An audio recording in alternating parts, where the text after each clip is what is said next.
বাসায় এরকম কাচের বা সিরামিকের বিভিন্ন জিনিসপত্র ভাঙে।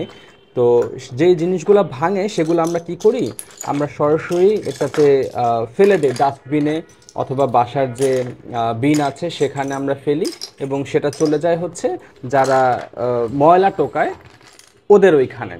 তো আপনারা জানেন যে ডাস্টবিনের মধ্যে আসলে আমি যদি এটা এভাবে করে ফেলে দেই, তাহলে এটা কোনো প্রোটেকশন থাকতেছে না।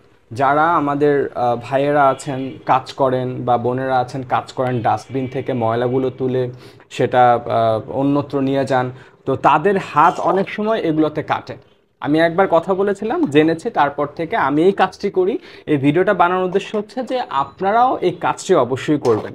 তো অনেকের বাসায় নিউজ পেপার থাকে, আপনারা নিউজ পেপারে মুড়িয়ে এটা ফেলতে পারেন। যাদের বাসায় নিউজ পেপার নেই তারা যে কাজটি করতে পারেন, আমাদের প্রত্যেকের বাসায় অলমোস্ট এরকম ক্যালেন্ডার থাকে। সো যদি আপনার কাছে নিউজ পেপার না থাকে, আপনি এই ক্যালেন্ডার ব্যবহার করতে পারেন। এখন তো জুন মাস চলে, তো আমরা জুন মাসে যাব না, আমরা প্রিভিয়াস একটা মাস, যেমন হচ্ছে মার্চ।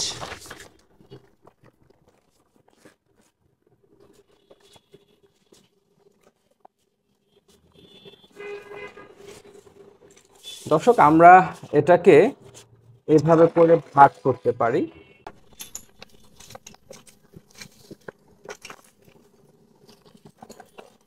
আমরা এটাকে এভাবে মুড়িয়ে আমরা স্কচ টেপ দিয়ে আমরা হচ্ছে এটাকে আটকে দেব।